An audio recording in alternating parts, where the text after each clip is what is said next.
तो बहुत बहुत स्वागत है जोरदार तरीके से मेरे जितने भी इंडियन आर्मी के लाल हैं इस देश के अंदर। बिल्कुल ये बड़ी अपडेट है और अहम अपडेट है जो आप सबको जानना बहुत ज़रूरी है। जैसे बच्चे अक्सर मेरे से प्रश्न कर रहे थे कि सर क्या टेस्टिंग मॉड्यूल में कुछ चेंजेस देखने को मिलेंगे। हाँ, तो जैसे अभी एक नए सिस्टम की बात की जा रही है जिसके विषय में आज हम डिस्कस करेंगे कि साइकोमेट्रिक टेस्ट सेना भर्ती से पहले अग्निवीरों को देनी होगी क्या एक और परीक्षा, जानिए इसके बारे में सब कुछ, ठीक है ना। दैट मीन सेना में भर्ती होने वालों अग्निवीरों के लिए अब एक और टेस्ट से गुजरना होगा या उनकी मानसिक क्षमता का टेस्ट लेगा। साइकोमेट्रिक नामक टेस्ट की मदद से अग्निवीरों की मानसिक कौशल, व्यवहार और व्यक्तित्व लक्षणों का आकलन किया जाएगा।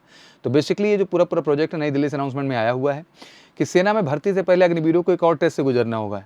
ये टेस्ट उनकी मानसिक क्षमताओं का आकलन करेगा। इसे साइकोमेट्रिक टेस्ट नाम दिया गया। इस परीक्षण का उद्देश्य अग्निवीरों के मानसिक कौशल, व्यवहार और व्यक्तित्व लक्षणों का आकलन करना है। यह परीक्षण अभी प्रारंभिक अवस्था में और अभी तक अग्निवीर भर्ती प्रक्रिया के लिए औपचारिक रूप से अनिवार्य नहीं किया गया। इस तरह के टेस्ट को पहली बार सेना में शामिल किया जा रहा है।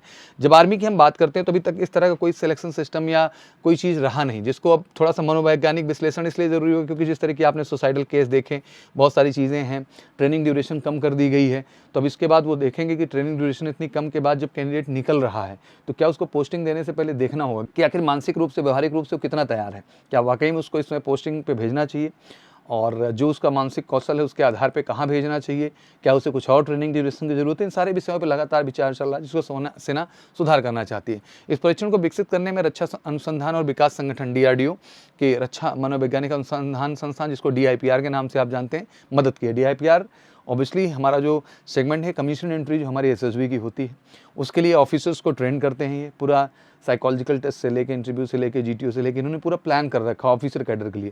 तो इन्होंने ही काम करना है आपके साइकोलॉजी टेस्ट के लिए।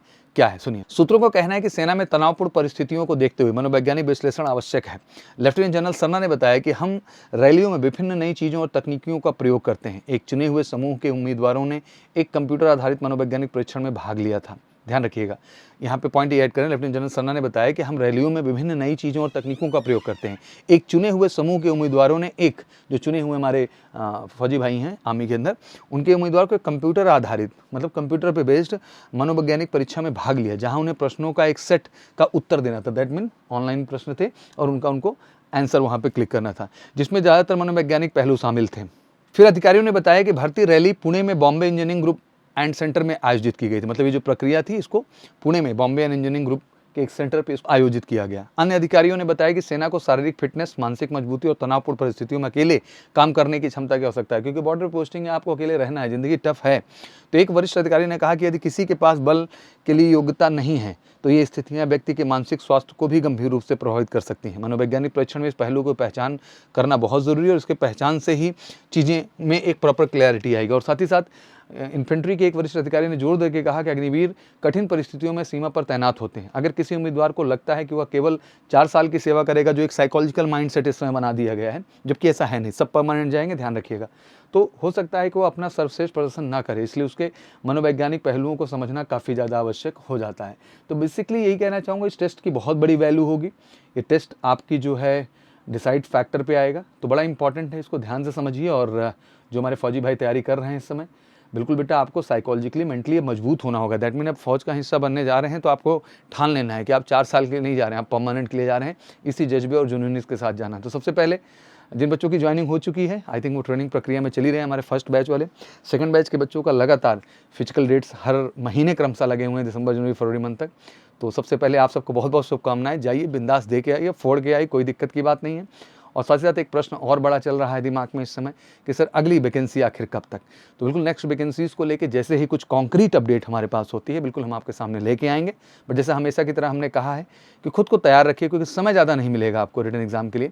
तो अगर आप प्रिपरेशन में लग सकते हैं तो अभी से लगिए और बेस्ट प्रिपरेशन के साथ सफलता तय करिए। और अगर इंडियन आर्मी की बेस्ट प्रिपरेशन इस देश में कहीं है तो बिल्कुल मेजर कल्सी का हिस्सा बनिए।